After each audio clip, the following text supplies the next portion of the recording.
Shriji study centre platform, जहां हम क्या कर रहे थे, यूजीसी नेट पेपर 1 की practice through our MCQ PYQ, पूरे जो जितने भी 15 साल में आपके पीवाईक्यू आ रहे हैं वो सारी चीजों की हम आज कर रहे हैं फिर से प्रैक्टिस।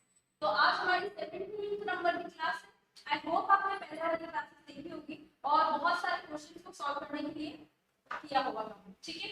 तो जल्दी से आइए और स्टार्ट करते हैं हमारी फर्स्ट क्वेश्चन से। आ जाइए फटाफट से। तो रेडी हो जाइए, दीजिए फर्स्ट क्वेश्चन का आंसर।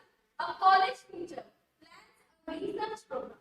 तो कॉलेज का कोई टीचर है जो कि रिसर्च प्रोग्राम की क्या कर रहे हैं, वो प्लान कर रहे हैं, in which he intends to improve the socio-economic, ठीक है, improve the socio-economic aspect of his her classroom climate during teaching. Which one of the following research method will be considered? तो इनमें से कौन सा रिसर्च मेथड वो apply करेंगे जिनके थ्रू आप क्या कर सकते हो, ये इंप्रूव कर सकते हो सोशियो इकोनॉमिक एस्पेक्ट को। जल्दी से बता दीजिए, it is so easy question. बताइए क्या हो। पहला बोल रहा है एक्सपेरिमेंटल, दूसरा बोल रहा है आपका डिस्क्रिप्टिव, तीसरा बोल रहा है हिस्टोरिकल और चौथा है एक्शन रिसर्च। जल्दी से बताइए। देखिए एक्सपेरिमेंटल नहीं होगा, डिस्क्रिप्टिव भी नहीं है और हिस्टोरिकल तो हो भी नहीं सकता क्योंकि ये कोई पास्ट की बात नहीं कर रहा, नए किसी क्रिटिसिज्म की बात कर रहा है। तो we are on this action research method. तो एक्शन रिसर्च मेथड में हम क्या क्या चीजें यूज करते हैं, देखिए ये होता है मोस्टली इंप्रूवमेंट के लिए। किसके लिए? इंप्रूवमेंट के लिए यूज किया जाने वाला रिसर्च। फिर आता है इसमें एक और चीज इमीडिएट। क्या होता है इसमें? इमीडिएट फीडबैक मिलता है, immediate solution to the problem, immediate solution to the problem, ठीक है। इसको क्या करते हो आप, एक्शन में लाते हो, इमीडिएटली आप एक्ट करते हो, प्लान करते हो, फिर एक्ट करते हो। ये सर्कुलर, ठीक है, ये पूरी साइकिल कंप्लीट करता है, एक्ट प्लान और इस हिसाब से काम हो, ठीक है। तो आई थॉट ये आपको समझ में आ गया होगा कि एक्सपेरिमेंटल तो क्यों नहीं होगा, क्योंकि किसी भी कनेक्शन की बात करें, किसी भी वेरिएबल को आपस में कॉज एंड जो इफेक्ट का रिलेशनशिप होता है वो नहीं है। हाँ जी, ठीक है। उसके बाद आइए डिस्क्रिप्टिव। डिस्क्रिप्टिव भी नहीं है क्योंकि ये जो है डिस्क्राइब करने वाली चीज जो एज इट इज होती है उस चीज की बात करते हैं। हम यहाँ क्या करते हैं, एक तो प्रॉब्लम है, सोशियो इकोनॉमिक एस्पेक्ट्स जो है वो क्लासरूम में, और most of the time classroom के अंदर जो भी हम टीचिंग एकेडमिक वे में यूज करते हैं, इसका एक और पॉइंट लिख दीजिए, एकेडमिक। एकेडमिक में जो भी हम लोग यूज करते हैं रिसर्च को मोस्टली क्या होती है, एक्शन में, ठीक है। आई होप ये चीज आपको क्लियर हो गई होगी। चलो moving to the next question. आ जाइए, in which of the following research methods the emphasis is laid on the naturalist stage, ठीक है, नेचुरल की बात कर रहे हैं, naturalist setting and meaning giving process. कौन सा है इसमें से बताइए, एक्स पोस्ट फैक्ट मेथड या एक्सपेरिमेंटल मेथड या डिस्क्रिप्टिव मेथड? जल्दी से बताइए कौन सा होगा इसमें से। देखिए एक्स पोस्ट फैक्टो किसकी बात करता है, ऑलमोस्ट जो हो चुका हो या उनसे रिलेटेड बात करता है, मेनली हिस्ट्री से थोड़ा बहुत कर सकते हैं हम लोग, और इसके साथ हम पूरा एक्सपेरिमेंटल को भी क्या करते हैं, मिक्स करते हैं, क्योंकि इसमें थोड़े से एक्सपेरिमेंटल क्या होता है, आपके गुण होते हैं, थोड़े से एक्सपेरिमेंटल फीचर्स भी होते हैं, और ये एक्सपेरिमेंटल है। इसके अंदर नहीं करते हम लोग, क्या करते हैं, मैनिपुलेट करते हैं। क्या करते हैं, फर्स्ट वेरिएबल को दूसरे वेरिएबल पे हम लोग क्या करने के लिए, उसके इफेक्ट को देखने के लिए हम लोग मैनिपुलेट करते हैं, इंडिपेंडेंट और डिपेंडेंट वेरिएबल्स आते हैं इसमें। तो इसमें कोई लग रहा है आपको कुछ इंडिपेंडेंट या डिपेंडेंट नहीं है ना, तो ये नहीं होगा।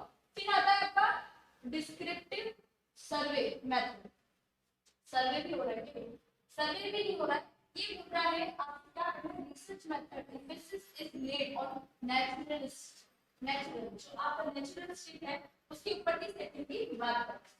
तो इट इज ऑफ फर्स्ट, तो जिसका आंसर भी सही है, केस स्टडीज, ठीक है। केस स्टडी के अंदर क्या होता है, आप नेचुरल सेटिंग में क्या करते हो, पढ़ाते हो, ठीक है, और इसी में आप क्या करते हो, रिसर्च करते हो, नेचुरल सेटिंग के अंदर रिसर्च करते हो, ठीक है, और इसी में आप देखते हो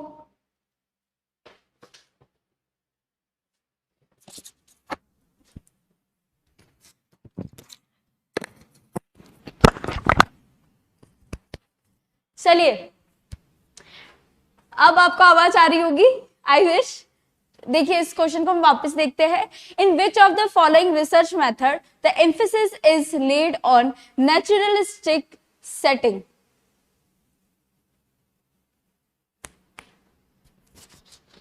तो ये केस स्टडी क्यों होगा सर? तो केस स्टडी इसलिए होगा क्योंकि आप क्या कर रहे हो, नेचुरल बिहेवियर में इसकी स्टडी कर रहे हो। That's why it's a case study. Moving to the next question, which one of the following research procedures will figure under post positivism? Post positivism की बात कर रहा है। एक होता है आपका प्री और एक होता है पोस्ट। तो आपको ये चीज तो पता होनी चाहिए कि पोस्ट की जो बात करता है पोस्ट पॉजिटिविज्म, वो उसमें आपका आता है इंडक्टिव से रिलेटेड, और ये होता है आपका डिडक्टिव, जिसमें आप ऑब्जेक्टिव होते हो और इसमें आप सब्जेक्टिव हो। तो इसमें से क्या बोलता है कि रिसर्च प्रोसेस से कौन सा है जो इसमें से पोस्ट पॉजिटिविज्म है? बताइए। पहली बात तो मैं आपको यहाँ पे ये क्लियर करना चाहती हूँ। देखिए नॉर्मेटिव सर्वे आपका किसका पार्ट होता है? डिडक्टिव का। और ये क्या होता है आपका? क्वांटिटेटिव। क्या होता है? क्वांटिटेटिव। और इसमें से हमें पता है ये वाली क्वांटिटेटिव है और ये वाली क्वालिटेटिव है, पोस्ट वाली। तो ये तो बहुत इजी हो जाता है कि आपको क्या करना है, क्वालिटेटिव वाली रिसर्च को हमें हटाना है। ठीक है, अब आपका आंसर जो बच रहा है that is third, that is ethnographic study. अब बच्चे आप पूछोगे एथनोग्राफिक स्टडी होता क्या है, तो बताती हूँ। एथनो जो है वो आपके कल्चर को पढ़ने में और उनके ऊपर रिसर्च करने में हेल्प करता है। कल्चरल, ठीक है, कल्चरल हो गया, बिहेवियर हो गया, नेचुरल सेटिंग के अंदर ऑलमोस्ट। ओके, तो इसके अंदर आप क्या करते हो, कल्चर को स्टडी करते हो, उनके बिहेवियर को स्टडी करते हो और उसके अंदर रिसर्च करते हो। आई थॉट ये वाला आ चुका होगा। मूविंग टू द नेक्स्ट, आइए। In the following sets given below, set first embodies the list of research types while set two provides their nature and characteristics. मतलब अब आपको क्या करना है, रिसर्च जो दे रखी है उसके अलग अलग आपको डेफिनेशन दे रखी है, उसके साथ आपको मैच करना है। ओके कूल, ठीक है। मूविंग, चलो फर्स्ट बोल रहा है ए, एक्सपेरिमेंटल रिसर्च। अब ये तो सबको पता है एक्सपेरिमेंटल रिसर्च क्या होता है, कॉज एंड इफेक्ट का रिलेशन। बस का एक पैरामीटर ये ध्यान रखा करो, ठीक है। और ex facto, ex post facto बोल रहा है, फिर बोल रहा है पार्टिसिपेंट ऑब्जर्वेशन बेस्ड रिसर्च, फिर grounded theory. Theory, okay theory है। बताइए इसमें से क्या हो रहा है, generalisation follow rather than perceived the observation in due course, ठीक है। emphasizing the access to reality by sharing the perspectives of people, okay, perspective की बात कर रहा है, ठीक है। फिर बात कर रहा है getting at casual fact by retrospective analysis, ठीक है। फिर नेक्स्ट बात कर रहा है आपका describing the status and condition, फिर आ रहा है controlling the extraneous variables and serving the effect of dependent variable by the researcher. बताइए इसमें से कौन सा होगा, जल्दी से बता दीजिए क्योंकि this is the most easiest. आपको अगर पता है कि रिसर्च का क्या मीनिंग होता है, रिसर्च किस किस को कहते हैं, किन किन का अलग अलग टाइप का मीनिंग है, तो जल्दी से बता दीजिए।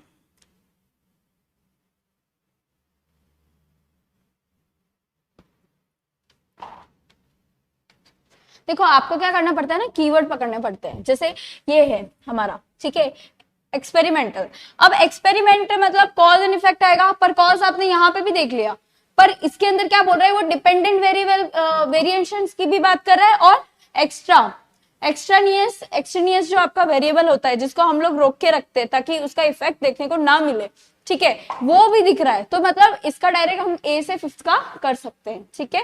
फिर बात कर रहा है एक्स पोस्ट फैक्ट्स रिसर्च। देखिए ये ना पोस्ट की बात कर रहा है, पोस्ट मतलब पास्ट, ठीक है। तो ये रेट्रो जो वर्ड है आपका, ये आपका किससे रिलेटेड होता है, पास्ट से। रेस्ट्रो, एक तरह से रेट्रोस्पेक्टिव, ये आपका कीवर्ड था, ठीक है, तो बी का आपका हो जाएगा थर्ड, ठीक है।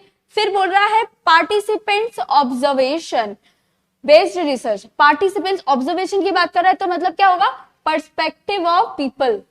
तो अगर पार्टिसिपेट करवा रहे हो लोगों के तो उनके पर्सपेक्टिव को भी तो ध्यान में रखोगे ना, तो क्या होगा आपका पार्टिसिपेंट्स ऑब्जर्वेशन का, इसका सी का सेकंड। फिर बोल रहा है ग्राउंडेड थ्योरी, जो अभी हमने फिर से क्वेश्चन में की थी, इसका क्या होगा, generalization follow rather than precede the observations in due course, ठीक है। आई थिंक ये समझ में आ गया होगा। ऑप्शन कौन सा बन रहा है इसका, फर्स्ट।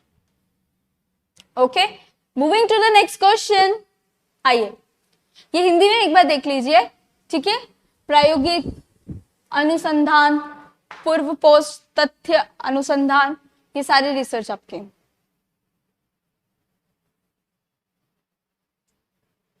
आइए नेक्स्ट क्वेश्चन आपके सामने, the issue of research ethics, ethics की बात कर रहा है, research ethics is pertinent eight which of the following stages of the research, ठीक है, कौन से स्टेजेस पे वो पर्टिनेंट रहती है, बताइए। अनुसंधान नैतिकता का मुद्दा अनुसंधान के निम्नलिखित में से किस चरण में प्रासंगिक है, किस चरण में, बताइए। फर्स्ट बोल रहा है डिसाइडिंग द क्वांटिटेटिव और क्वालिटेटिव ट्रैक्स और both for the pursuing the research problem, ये दोनों का मिक्स है, जो मिक्स बोलते हैं ना, मिक्स रिसर्च, ये उसकी बात कर रहा है। फिर बात करते हैं identification, definition and delimitation of research problem. फिर बात कर रहा है defining the population, sampling procedures and techniques. फिर बोल रहा है data collection, data analysis and reporting of research finding. बताइए, ये हमने पहले भी एक बार किया था ये वाला क्वेश्चन, तो बताइए किसमें होगा, सबसे ज्यादा किसमें हमें मानना चाहिए एथिक्स, ये पूछ रहा है, बताइए।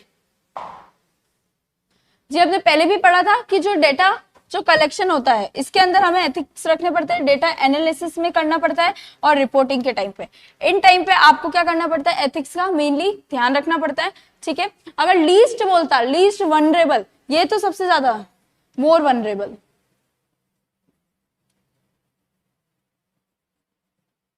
ठीक है, लीस्ट होते ना तो ये सारे आ सकते थे, पर मोस्ट पूछ रहा है। आइए, the components of the research designs are, ये कंपोनेंट्स दे रखे हैं, और द कंपोनेंट्स कौन कौन से इसके अंदर रिसर्च में, comparison, control, reactivity, manipulation fronted by current, non representativeness या फिर जनरलाइजेशन। अच्छा सा कॉम्बिनेशन देखिए,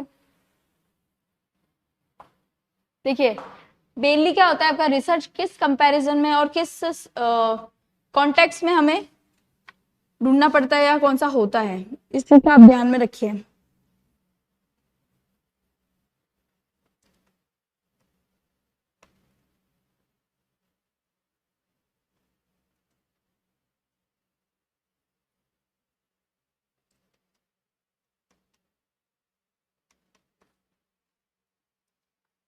देखिए पहली बात तो ये नेगेटिव चीज को हटा दिया करो, जैसे नॉन रिप्रेजेंटेटिव, रिप्रेजेंटेटिव होगा तभी तो आप स्टडी के बारे में मीनिंगफुल कुछ निकाल सकेंगे सॉल्यूशन प्रॉब्लम का, और अगर रिप्रेजेंट ही नहीं करेंगे तो फिर आप लोग कैसे उस पर वर्कआउट करेंगे, ठीक है। तो मेनली ये जो चीज है इसमें क्या होगा आपका, जिसमें फिफ्थ है ना ऑटोमेटिक चीजें कट जाएगी, फिफ्थ फिफ्थ फिफ्थ, ठीक है, वैसे भी पता चल गया। और आपको ये पता है कि मेनली जो रिसर्च की जाती है जनरलाइजेशन के लिए की जाती है, कोई थ्योरी बनानी है या थ्योरी बननी बाकी है उसको टेस्ट करना, तो जनरलाइजेशन तो आएगा ही आएगा, साथ में कंपैरिजन, कंट्रोल आता है आपके एक्सपेरिमेंट में, रिएक्टिविटी भी आता है और मैनिपुलेशन भी आता है, ठीक है। तो आपका जो ऑप्शन फर्स्ट है दैट इज करेक्ट।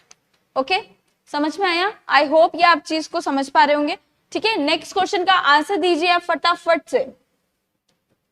आइए मैच द फॉलोइंग की बात कर रहे हैं, तो इसमें क्या बोल रहा है, फॉर्मुलेटिव इवैल्यूएशन, समेटिव इवैल्यूएशन और criterion, reference test and known test. ये किसके बारे में बात कर रहा है, हमारे टीचिंग एप्टीट्यूड की, जिसके अंदर इवैल्यूएशन का हम लोग पढ़ते हैं, टेस्ट कंपैरिजन। तो आपको इनसे क्या करना है, मैच करना है। तो आपको कीवर्ड्स तो पता होंगे, जैसे नोम और क्राइटेरिया। क्राइटेरिया मतलब स्टैंडर्ड के बारे में बात करता है कि इतना स्टैंडर्ड तो आना ही चाहिए वरना इससे कम फेल।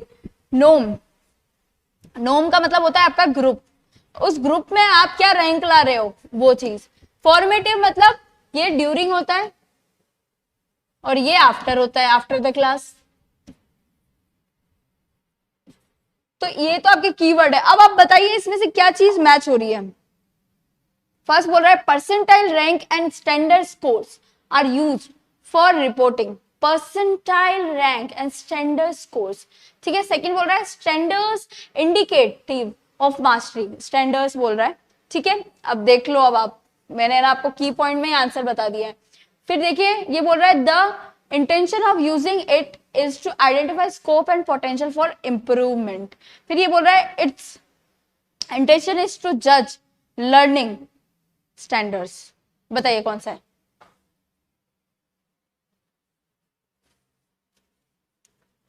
जल्दी से बताइए।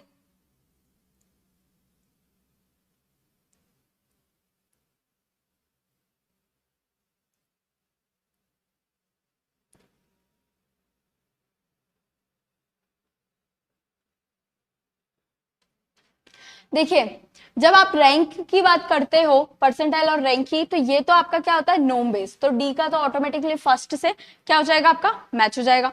फिर आप बात करते हैं कि क्राइटेरिया, क्राइटेरिया के अंदर आपको इतने मिनिमम स्टैंडर्ड्स चाहिए ही चाहिए, ठीक है।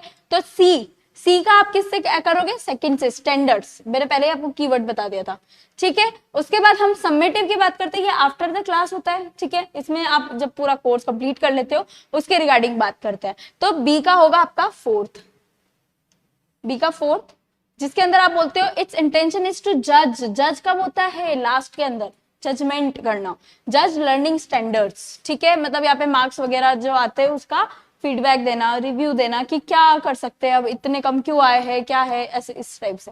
फिर फर्स्ट जो हमारा बच रहा है एट्थ का, ए का होगा third, that is the intention of using is to identify scope and potential for improvement। during the class में आप किसी की गलतियां निकाल सकते हो, किसी को अगर प्रॉब्लम आ रही है उस समय आप क्या कर सकते हो, उनको समझा सकते हो। तो इन सब के जो की पॉइंट्स है वो आप अगर दिमाग में रखते हैं ना तो ये इजीली बन जाता। सबसे इजीएस्ट क्वेश्चन है आज का, ठीक है। मूविंग टू द नेक्स्ट, जल्दी बताइए। Participatory research is also describes as options, group based, individual based, community based या गवर्नमेंट बेस्ड। इनमें से कौन सा है, पार्टिसिपेटरी की बात कर रहा है, पार्टिसिपेशन जो अलग अलग पीपल करते हैं उस सब में, बताइए।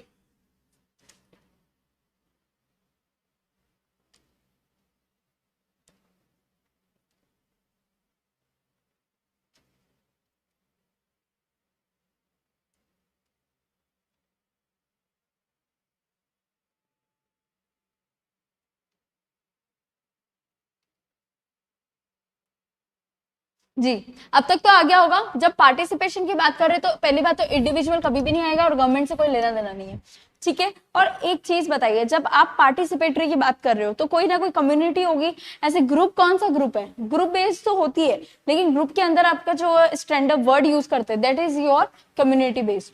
तो कम्युनिटी बेस्ड जो भी पार्टिसिपेशन होता है वो आपका क्या होता है, रिसर्च का पार्ट होता है, ठीक है। तो आप precise definition should be avoided so that each group that does participatory research can be free to develop some of its own method, खुद के मेथड को वो अप्लाई कर सके, ठीक है। इसमें आपका पॉलिटिकल एक्शन भी होता है, एजुकेशन ऑफ पार्टिसिपेंट्स भी फॉलो करते हैं हम लोग, पावर एंड एम्पावरमेंट भी होता है, ठीक है। पावर और एम्पावरमेंट होता है इसलिए कम्युनिटी आता है, ठीक है। और फिर आता है पॉपुलर नॉलेज बीइंग और participation by the people being studied. ये 5 आपके क्या होते हैं, कैरेक्टरिस्टिक्स होते हैं किसी चीज को पढ़ने के लिए पार्टिसिपेटरी में। चलो आ जाइए। In using the hypothetic deductive research, किसकी बात कर रहे हैं, hypothetic deductive research paradise, which of the following sequence is considered appropriate. इनमें से कौन सा सीक्वेंस जो है वो सही है, बताइए। Hypothesis making, hypothesis testing, arriving at generalisation and conclusion. पहले ही बना दो हाइपोथेसिस, इज इट पॉसिबल, पहले ही बना दोगे, किसके बेसिस पे बना रहे हो, establishing a research problem, okay. Hypothesis making, hypothesis testing, फिर आएगा arriving at generalisation and conclusion, फिर hypothesis making, establishing a research problem, hypothesis testing, arriving at the generalisation and the conclusion, hypothesis testing, hypothesis making, finalising the research problem, arriving at the generalisation and conclusion. बताइए इसमें क्या आएगा। देखिए अगर problem होगी तो पहले प्रॉब्लम को डिफाइन करोगे ना, प्रॉब्लम, ठीक है। तो एस्टेब्लिशिंग पहले तो प्रॉब्लम, फिर आपका आएगा हाइपोथेसिस मेकिंग, इसी के बेसिस पे बनाओगे हाइपोथेसिस, ठीक है। इसके बाद इसका टेस्ट होगा, टेस्ट ऑफ हाइपोथेसिस, ठीक है। हाइपोथेसिस मेकिंग के बाद टेस्ट पे आएंगे, फिर हम आएंगे जनरलाइजेशन और कंक्लूजन पे।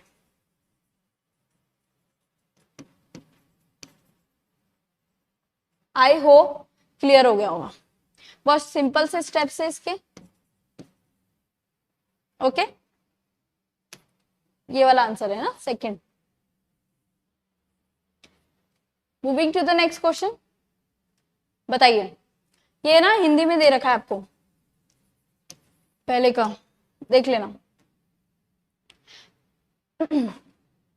बताइए the personalist style of writing a research report are permissible in which of the following research, किसमें परमिसिबल है, क्या पर्सनलिस्ट स्टाइल, किसके अंदर पर्सनल स्टाइल को यूज कर सकते हैं।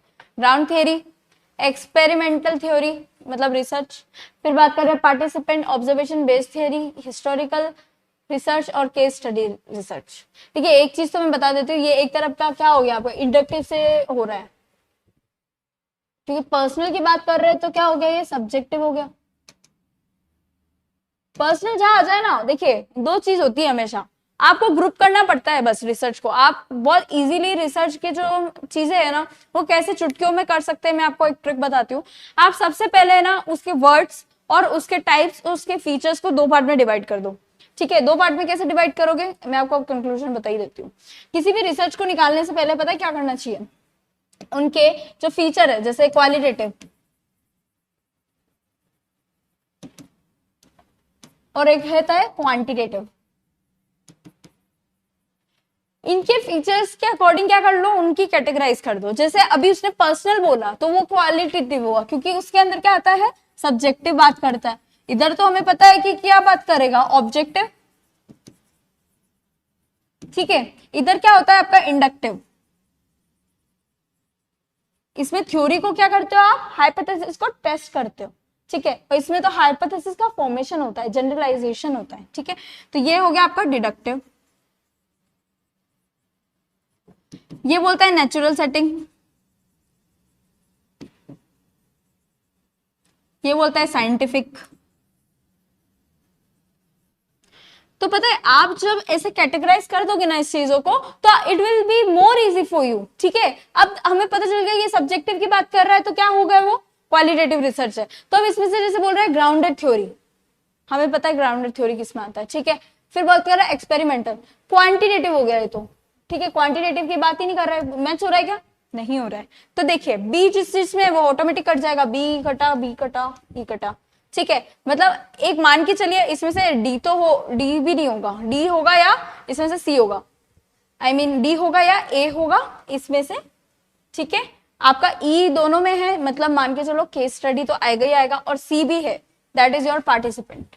अब एक चीज बताओ, हिस्टोरिकल रिसर्च क्या है आपका, क्वांटिटेटिव है क्वालिटेटिव है, जल्दी से बताओ मुझे, जल्दी मैसेज करो कि क्वांटिटेटिव है या क्वालिटेटिव है। देखिए जो आपका पार्ट है ना डी, वो किसका है, क्वांटिटेटिव का। This is your quantitative. तो क्वांटिटेटिव वाली रिसर्च भी कट जाएगी, तो जिसमें डी है वो खत्म। और ये हमारा ग्राउंडेड थ्योरी हमने पहले भी पढ़ा है, ये क्या चीज है, हमारी नेचुरल सेटिंग के अंदर आता है। और ये क्या है हमारा inductive, that is our inductive theory, उसके अंदर क्वालिटेटिव। तो आपका जो ऑप्शन है ना इजीली बन जाएगा ए, सी और ई। आई होप ये एक ट्रिक होती है। ठीक है, रिसर्च वाले में बहुत सारे बच्चे घबराते कि और इतने टाइप की रिसर्च है, कैसे क्या करें, कुछ नहीं है, बस आपको कैटेगराइज करना है उसको क्वांटिटेटिव और क्वालिटेटिव में। ओके, आई थिंक ये समझ में आ गया होगा। ये देखो इसमें अगर आपको ये ट्रिक समझ में आ गई ना, आपके रिसर्च के जितने क्वेश्चंस होंगे ना वो सब चुटकियों में सॉल्व हो जाएंगे। अंडरस्टैंड दिस कॉन्सेप्ट, ये बहुत इंपॉर्टेंट कॉन्सेप्ट है। ठीक है, आइए, one way to measure the extent to which measure is free of random. Free of random error is the compute its option. ये क्या बोल रहा है, जो आपका फ्री है random error. One way to measure the extent to which a measure is free of random error is compute its option। किस में होगा बताइए, एक्सपेरिमेंटर्स बायस या डिमांड कैरेक्टरिस्टिक्स, कंटेंट वैलिडिटी या test retest. Free of random error, ये इससे की point है। मैं आपका आंसर देख नहीं पा रही हूँ, जल्दी से आप मैसेज कीजिए, एक्शन कीजिए फटाफट से।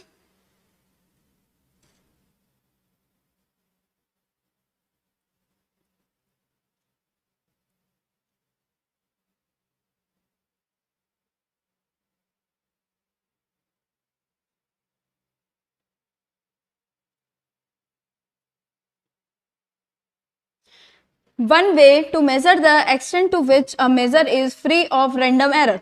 कौन सा इसमें से फ्री होता है, देखिए यह होता है आपका टेस्ट रिटेस्ट। ये क्या रिलायबिलिटी के पार्ट होते हैं ना,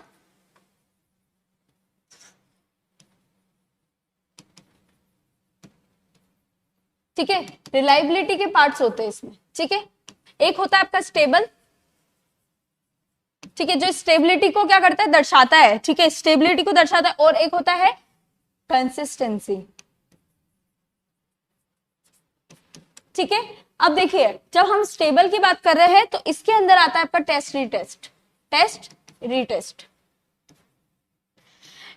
तब क्या होता है, फ्री इसलिए होता है जब एक ही टेस्ट को दोबारा दूसरे टाइम पे स्पेसिफिक तरीके से हम क्या करते हैं, रीटेस्ट करते हैं, ठीक है, डिफरेंट टाइम पे, उसे बोलते हैं टेस्ट रिटेस्ट। और इसका फ्री रैंडम एरर होता है इसमें, इज द कंपाउंड मेनली, ठीक है। चलिए आई होप ये समझ में आया होगा। ये बहुत इंपॉर्टेंट कॉन्सेप्ट है जो कि कल वाली वीडियो में आपको पूरा समझाऊंगी कि रिलायबिलिटी क्या होता है, कंसिस्टेंसी क्या होता है और एक्यूरेसी क्या होता है। रिलायबिलिटी, कंसिस्टेंसी, एक्यूरेसी, ये तीनों इतना बड़ा कॉन्सेप्ट है रिसर्च का। जो कैरेक्टरिस्टिक्स होते हैं ना, वो चीज है। तो कल अगर आपको ये कॉन्सेप्ट अच्छे से समझना हो तो प्लीज बी ऑन टाइम। 8:15 पे हम लोग क्लास स्टार्ट कर ही देते हैं, तो आप आ जाइएगा। नेक्स्ट ये बताइए, चलिए consider the following number series 2, 10, 30, 68 x। What is the term x? मतलब अब आपको क्या करना है, x की टर्म बतानी है, जल्दी से बताइए।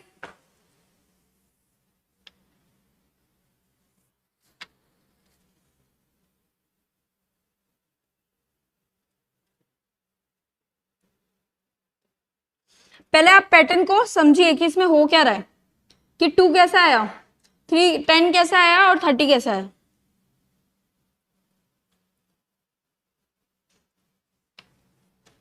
हाँ जी, देखिए इसमें पैटर्न ये चल रहा है, जैसे 1 का क्यूब करेंगे, क्या करेंगे हम, क्यूब प्लस 1 इक्वल्स टू 1। 2 का क्यूब प्लस 2 कितना आ रहा है, ये आपका आएगा 10। 3 का क्यूब प्लस 3 इक्वल्स टू 30। फिर आपका आ रहा है 4 का क्यूब प्लस 4, क्या आ जाएगा आपका 68। तो नेक्स्ट क्या होगा, 5 का क्यूब प्लस 5 जो कि आपका आ रहा है 130, ठीक है। ये पैटर्न है आपका, ठीक है, ये आपका करेक्ट आंसर है। आई होप ये पैटर्न समझ में आ गया होगा आपको, ठीक है। मूविंग टू द नेक्स्ट, आइए। In a communication process when the sender and the receiver interchange their roles. अगर मतलब सेंडर बन जाए रिसीवर, ठीक है, सेंडर बन जाए रिसीवर और रिसीवर बन जाए sender, exchange their role in respect of sending and receiving the message, it is called, क्या बोलेंगे उसको, universal model, transactional model, singular flow model या प्लूरलिस्ट। प्लूरल फॉर्म वाला जो होता है, प्लूरलिस्ट मॉडल। बताइए, जब आपका सेंडर रिसीवर बन रहा है और रिसीवर क्या बन रहा है, सेंडर बन रहा है, तो क्या बनता है ये चीज, बहुत इजी है ये आपका क्या हो रहा है, इंटरपर्सनल हो रहा है, ठीक है, सेम टाइम पे और सेम टाइम पे आपको क्या मिल रहा है, फीडबैक मिल रहा है, ठीक है।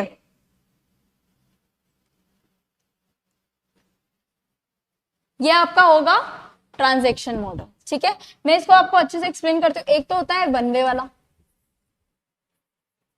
वन वे, एक होता है इंटरएक्टिव, एक होता है ट्रांजैक्शन मॉडल।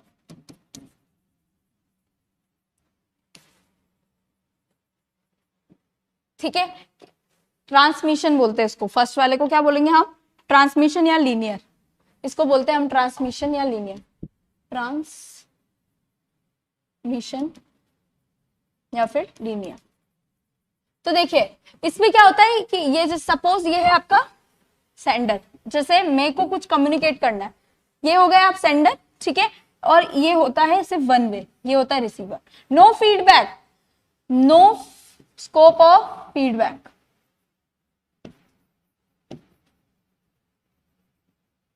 ठीक है, इसके अंदर मतलब आपको जो इंफॉर्मेशन देनी है वो ट्रांसमिट हो गई और इस साइड से कुछ भी नहीं होगा। ठीक है, आपने इसमें बस इनकोडिंग होगी, दैट्स इट। ठीक है, और फीडबैक नहीं होगा। अब इसमें इंटरैक्टिव में क्या होता है? होता तो है, देखिए ये होगा आपका सेंडर, ये होगा रिसीव। ये भेज तो रहा है लेकिन क्या हो रहा है? डिले हो रहा है। डिले क्या हो रहा है? डिले। जैसे आपने ईमेल भेजा, अब ईमेल का रिप्लाई पता नहीं कब आएगा, 1-2 दिन में। ठीक है, तो डिले फीडबैक है इसमें। ठीक है, डिले हो रहा है। और ट्रांजैक्शन की जब हम बात कर रहे हैं तो इसमें क्या हो रहा है? सेम टाइम पे हो रहा है, इधर से भेजा इधर से भेजा, बस सेंडर और रिसीवर दोनों चेंज होते रहते हैं, इनके रोल्स चेंज होते रहते हैं। टू वे हो गया ये भी, है ना, ये भी टू वे है। इसमें क्या होता है? Immediate feedback. क्या होता है? Immediate feedback.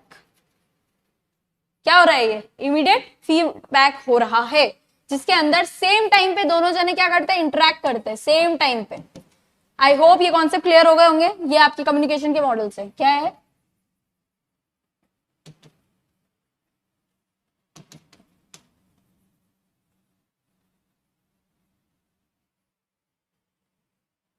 ठीक है, आई होप ये क्लियर हुआ होगा। आइए बताइए, what is the nature of logical argument? Choose the correct answer from the following. Logical argument का क्या होता है फीचर या नेचर?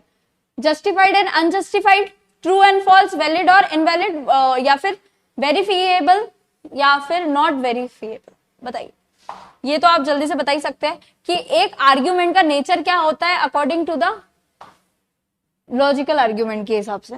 ट्रू फॉल्स होता है या वैलिड और इनवैलिड होता है? इसमें से बताइए आप। तो दो तो बाकी के वैसे भी नहीं होंगे।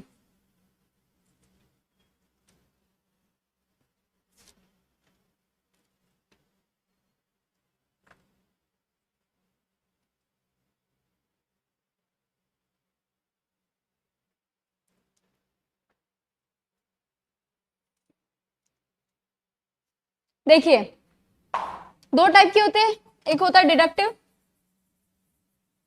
एक होता है इंडक्टिव।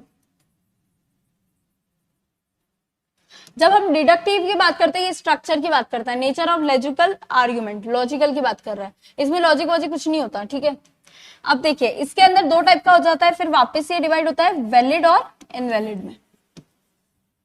ये स्ट्रक्चर और उसके अंदर जो कंटेंट बोला जा रहा है उसको क्या करता है? कंसिडर करता है। अब ये वैलिड और इनवैलिड किस में फर्दर डिवाइड होते हैं? वैलिडिटी आपकी कन्वर्ट होती है किसके अंदर? एक तो हो गया आपका साउंड, साउंड आर्ग्यूमेंट, और एक हो गया अनसाउंड। ठीक है, सेम डिडक्टिव में जब हम देखते हैं तो दो टाइप के होते हैं, एक होगा आपका वीक, एक होगा स्ट्रॉन्ग। फर्दर हम देखते हैं स्ट्रॉन्ग दो पार्ट में डिवाइड होते हैं, एक होगा आपका कोजेंट, कोजेंट, और एक होगा अनकोजेंट। ठीक है, तो जब हम बात कर रहे हैं नेचर ऑफ लॉजिकल स्ट्रक्चर या आर्ग्यूमेंट की, तो ये किससे रिलेटेड है? डिडक्टिव से। ठीक है, तो क्या होगा? ये वैलिड और इनवैलिड। ठीक है, आई होप ये समझ में आया होगा। Moving to the next, a household incurs a certain expenditure on the consumption of a commodity in a given month if the price of the commodity is decreased by 20% and its consumption is increased by 20%। मतलब 20 से गिर रही है और 20 से increase हो रही है। बहुत इजी है। what will be the net percentage या परसेंट इंक्रीज और डिक्रीज इन द एक्सपेंडिचर? इसमें ना एक फॉर्मूला लगता है, अगर आपने पढ़ा हो प्लस माइनस का।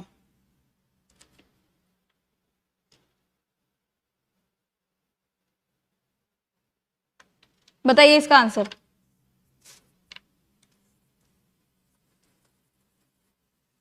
पहले बोल रहा है वो डिक्रीज्ड, ठीक है।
ठीक है, देखिए इसका एक सिंपल सा क्वेश्चन आता है, इसका एक होता है जैसे अगर पहले डिक्रीज हो रहा है तो 20 से डिक्रीज हो रहा है, फिर वापस ऐड किससे हो रहा है, 20 से ही हो रहा है, ठीक है। 20 से डिक्रीज फिर इंक्रीज, फिर माइनस का हम क्या करेंगे 20 इंटू 20 अपॉन 100, एक फॉर्मूला है आपका। तो ये देखिए माइनस प्लस ये तो कट गया, फिर ये बच रहा है कितना बन रहा है आपका 400, 400 माइनस का दैट इज कट जाएगा ये 100 से 100, कितना परसेंटेज डिक्रीज हो रहा है 4% से, 4% से। ये बहुत इजी है, देखिए अगर इसकी जगह आपका होता ना कि सपोज 15 से इंक्रीज है 15 से डिक्रीज है, तो क्या करते हैं आप 15 से डिक्रीज फिर 15 से इंक्रीज और फिर डिक्रीज, माइनस का ये हमेशा आएगा यहाँ पे, है ना, फिर 15 इंटू 15 अपॉन 100, ठीक है। ये डायरेक्ट आंसर लाता है, नहीं तो आप एक और तरीका यूज कर सकते हैं इसमें, ठीक है। ये तो है ही एक, इसमें एक और तरीका ये है कि जैसे डिक्रीज और इंक्रीज का मान लेते हैं, ठीक है। तो यहाँ पे पहले कितना कितना था, हम मानते हैं 20% कितना होता है 1/5, 5 था, फिर डिक्रीज कितने से हुआ, ये हुआ 4 से और ये इंक्रीज हुआ 6 से, इन दोनों में क्या डिफरेंस है 1 का, ठीक है। 1 अपॉन ये हो गया आपका 25, 4%, ये भी एक तरीका है, ठीक है। समझ में आ गया ये चीज, बाकी ये बेस्ट है, ये बहुत जल्दी एग्जाम में निकलने वाला तरीका है जो मैंने ये वाला बताया है, 20 माइनस का प्लस का 20, क्योंकि ये डिक्रीज हो रहा है ये इंक्रीज हो रहा है, हम डिक्रीज को ज्यादा प्लस माइनस माइनस, फिर आपका आएगा 20 into 20 upon 100 that is 400 answer है। माइनस का आ रहा है ये, देखो माइनस का आता है यानी डिक्रीज, अगर प्लस का आ जाता ना तो ये इंक्रीज हो जाता है, ये कटा 0 से 0 और ये 4% से डिक्रीज हो रहा है आपका, समझ में आया, डिक्रीज, ओके, ठीक है। आइए next, given below is the preposition Mahatma Gandhi is called father of nation, what kind of classical category, कौन सी होगी क्लासिकल कैटेगरिकल जो हमारा प्रपोजिशन है इसमें से कौन सा होगा, यूनिवर्सल अफर्मेशन, पार्टिसिपेट अफर्मेशन या बोथ फर्स्ट एंड सेकंड, बताइए बताइए बताइए जल्दी बताइए।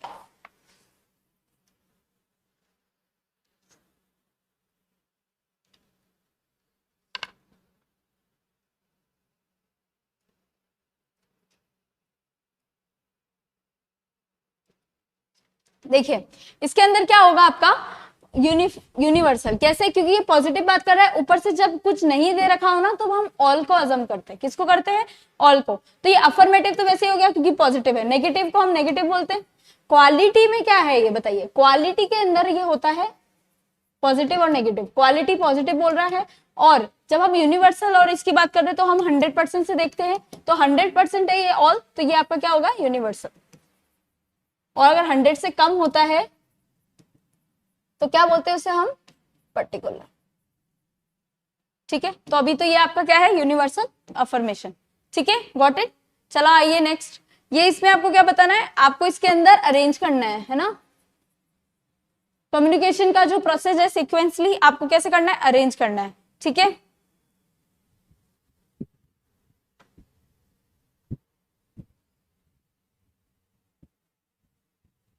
लिटरेचर से कर रहा हूं, कौन सी बुक से पढ़ूं? प्रणाम। देखिए, अगर आप यूजीसी नेट की तैयारी कर रहे हैं तो अभी जो आपके पास शॉर्ट पीरियड ऑफ टाइम बचा है, इसके अंदर आप ना कोर्सेज ले सकते हो, क्रैश कोर्स ले लो, ठीक है। हमारे यहाँ ऑनलाइन ऑफलाइन दोनों इंक्लूडेड है, बट आप ज्यादा से ज्यादा ना एमसीक्यू पे फोकस करो, ठीक है। जो प्रीवियस ईयर के जितने भी एमसीक्यू आ रखे हैं ना, पेपर पैटर्न को समझो, ठीक है। और है ना, जिसमें ज्यादा वीक हो ना उस पर ध्यान दीजिए, क्योंकि देखिए अभी ऑलमोस्ट सिर्फ 40 डेज है। 40 डेज की स्ट्रेटेजी मेनली आप क्या कर सकते हो, अगर आपने ऑलरेडी पढ़ रखा है तो 10 दिन रिवीजन मान लो, और जो 30 दिन है वो पूरे आप पेपर प्रैक्टिस में दो। मैं ये बोलूंगी आपको, है ना, ठीक है। चौहान भानु, भानु जी मैं आप ही को बोल रही हूँ कि आप ना पेपर की ज्यादा से ज्यादा प्रैक्टिस कीजिए, साथ में रिवीजन का क्राइटेरिया रखिए, क्योंकि कोर्स क्या है आपका, बहुत बड़ा है, अक्खा समुंदर है अभी ये कोर्स, है ना। 40 दिन में पॉसिबल नहीं है, क्रैश कोर्स जरूर कर सकते हो, लेकिन पूरा कवर करना इज टफ, ठीक है। तो आप ऑफलाइन ऑनलाइन, अगर जैसे ऑफलाइन चाहेंगे, अभी आप कहाँ हैं, गुजरात में, राइट, तो आप ऑनलाइन ले सकते हैं कुछ भी कोर्सेज, हमारे यहाँ से श्रीजी स्टडी सेंटर के यहाँ से आप कोर्स भी ले सकते हैं, ठीक है। अच्छे से करना है, अगर लॉन्ग टाइम के लिए, अगर आपका मोटिव ये है कि दिसंबर में आपको करना है, ठीक है, तो आप अच्छे से एक स्टडी कर सकते हो, हमारे यहाँ से ऑनलाइन ले सकते हो आप, ठीक है। श्रीजी स्टडी सेंटर नाम से एक ऐप है, उसके अंदर से आप ले भी सकते हो, ठीक है। चलिए इसका आंसर बताइए, अब तक तो आपने निकाल लिया होगा कि कम्युनिकेशन का क्या सोर्स रहता है, ठीक है। सबसे पहले होता है सोर्स की बात कर रहे हैं हम, कोर्स को अच्छे से कंप्लीट कीजिएगा। पहले सबसे पहले सोर्स होता है, उसके बाद आप मैसेज देते हो इनकोड करके, इनकोड करके फिर मैसेज देते हो, मैसेज के बाद आपका क्या होता है, डिकोड, और डिकोड के बाद आता है फीडबैक। तो ये आपका ऐसे बनेगा, ठीक है। तो ये क्या आएगा, वेलकम। पीजी का 1 साल बाकी है ना, तो आप आराम से करो, ठीक है। वैसे जब तक पीजी आता है तब तक आप पेपर प्रैक्टिस को समझना स्टार्ट करते हो, फर्स्ट ऑप्शन सही है इसका।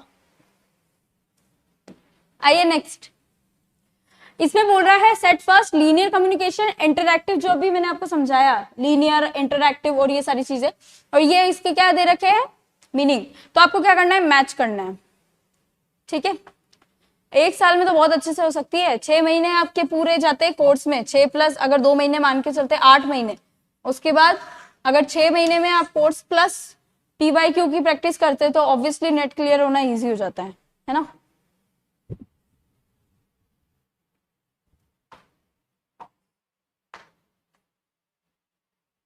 हिंदी में देख लीजिए इसको एक बार।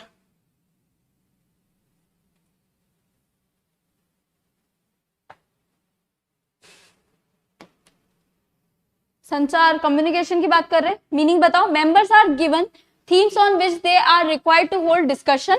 A teacher in a classroom presents a structured content, or the principal of the college holds the staff meeting for understanding their problems. जल्दी से बताइए इसमें से कौन सा होगा।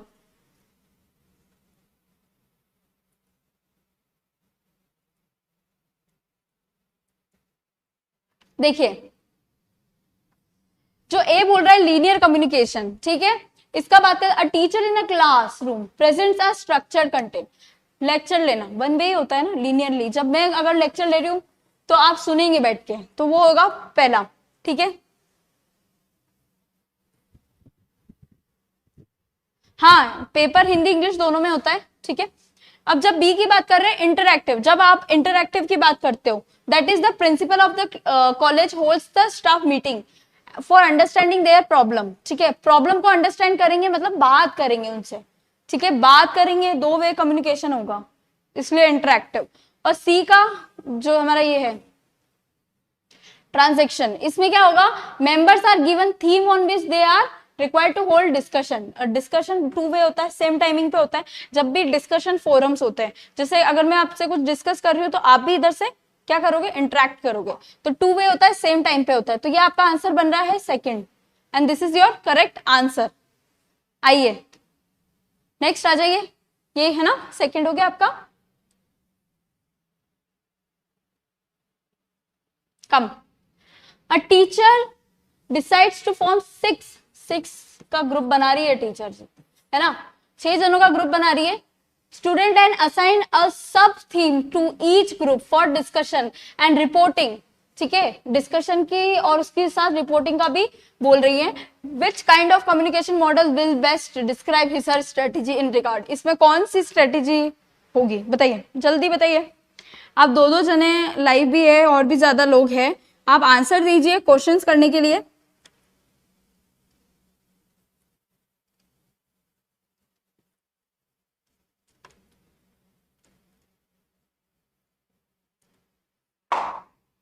ये कौन सा मॉडल है, वन टाइम पे बोल रही है मैडम डिस्कशन करने को, ठीक है, ये होगा आपका ट्रांजैक्शनल मॉडल। इसमें सिर्फ ऑर्डर दे रही है ना मैम, एक तरह से इंस्ट्रक्शन दे रही है, क्या दे रही है, इंस्ट्रक्शन, उसमें आपका फीडबैक आएगा डिले, इंटरेक्शन नहीं हो रहा है इसमें, आपको काम दिया जा रहा है, आप उनके बेसिस पे उनसे पूछेंगे, ठीक है, तो ये क्या होगा, 2 वे तो होगा पर डिले फीडबैक, समझ में आया, yes. Moving to the next, match करना है आपको कम्युनिकेशन बैरियर, जो आपको कम्युनिकेशन को क्या करते हैं, रोकते हैं, और एक है डिस्क्रिप्शन, कौन सा है, फिजिकल, साइकोलॉजिकल, लैंग्वेज और कल्चरल, ठीक है, इनऑडिबल वॉइस, ठीक है, प्री डिस्पोज्ड नोशंस, स्टीरियोटाइप कर दिया, और डिफरेंट अंडरस्टैंडिंग, बताइए किसमें होगा।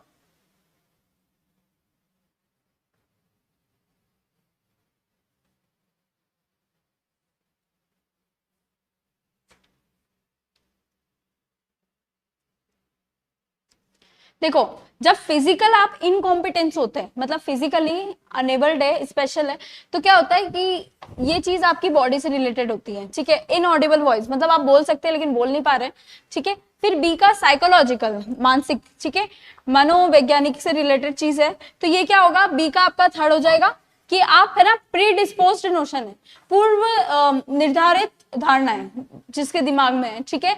फिर सी का आपका होगा फर्स्ट, डिफरेंट अंडरस्टैंडिंग है, हर कल्चर में और हर क्या बोलते हैं लैंग्वेज में डिफरेंट सेंटेंसेस, डिफरेंट लैंग्वेजेस और वर्ड्स का यूज होता है। अब मैं यहाँ चाइनीज में कुछ लिख दूं, ठीक है, तो कुछ समझ में ही नहीं आएगा आपको, खैर मुझे भी चाइनीज नहीं आती, पर मैं बता रही हूँ, अगर मैं चाइनीज में यहाँ लिख दूं तो आपको कुछ समझ में आएगा क्या, नहीं आएगा, क्योंकि यू ओनली नो अभी एट प्रेजेंट जिस लैंग्वेज में हम बात कर रहे हैं, इंग्लिश और हिंदी, तो डिफरेंट अंडरस्टैंडिंग होती है हर अलग लैंग्वेज में। और डी का हम लोग करेंगे फर्स्ट, सॉरी इसका गलत कर दिया मैंने, सी का आपका होगा, सी का होगा फोर्थ, 2 मिनट, देखिए ए का तो होगा आपका फोर्थ, बी का होगा आपका थर्ड, और सी का होगा फर्स्ट, सही था बिल्कुल, ठीक है, और ये आपका आ गया डी का सेकंड। स्टीरियोटाइप मतलब हर कल्चर में जो स्टीरियोटाइप्स की थिंकिंग होती है आपके दिमाग में, ये आंसर सही है एब्सोल्युटली, है ना, फर्स्ट वाला। इसके अंदर क्या हो रहा है कि जब आप स्टीरियोटाइप वाली थिंकिंग रखते हो कि जैसे ऐसा हुआ है तो वैसा होगा ही होगा, जैसे पंजाबी है, आपने सोचा कि हर पंजाबी पीते तो ये भी पीते ही होंगे इनके कल्चर में, तो दैट इज रॉन्ग। ये होता है आपका स्टीरियोटाइप सोचना, दैट इज कल्चरल बैरियर, ठीक है, घिसी पिटी सोच को रखना, ठीक है। चलिए, हाँ, ए इज करेक्ट आंसर, ठीक है। This is it for today. I hope आपने एंजॉय किया होगा। आज के क्वेश्चन पूरे सारे मिक्स थे, हमने कुछ रीजनिंग के भी किए, हमने कुछ रिसर्च के किए, टीचिंग एप्टीट्यूड किए, ठीक है। पीपल और डेवलपमेंट हम लोग करते ही रहते हैं, इफ यू नो, है ना। तो अगर आप मेरी क्लास रेगुलर रह रहे हैं ना, तो कहीं ना कहीं आपको मैं बता रही हूँ आपकी और परसेंटेज बढ़ जाती है क्रैक करने की, क्योंकि this is all you know about the practice, ठीक है।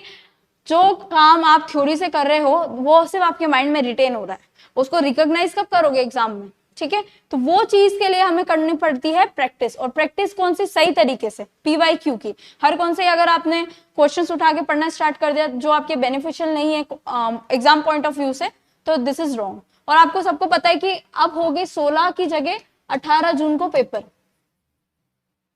ठीक है। तो प्लीज बी रेडी, ठीक है। आप ये 8 दिन तो मानो ही मत, मान के चलो कि 40 डेज है आपके पास, और 40 डेज में आपको ये जंग जीतनी है। And don't keep the target of only net से कुछ नहीं होता, बी द JRF, ठीक है। एंड आई होप आप अच्छे से कर रहे हो तैयारी। कोई भी कंफ्यूजन या आपको कोई भी प्रॉब्लम हो रिगार्डिंग डाउट्स वगैरह, आप कमेंट कर सकते हैं। I will definitely going to give the answers and solutions. And thank you so much for watching us, and फिर मिलेंगे हम इसी टाइम पे कल। So stay tuned. Thank you so much. Thank you.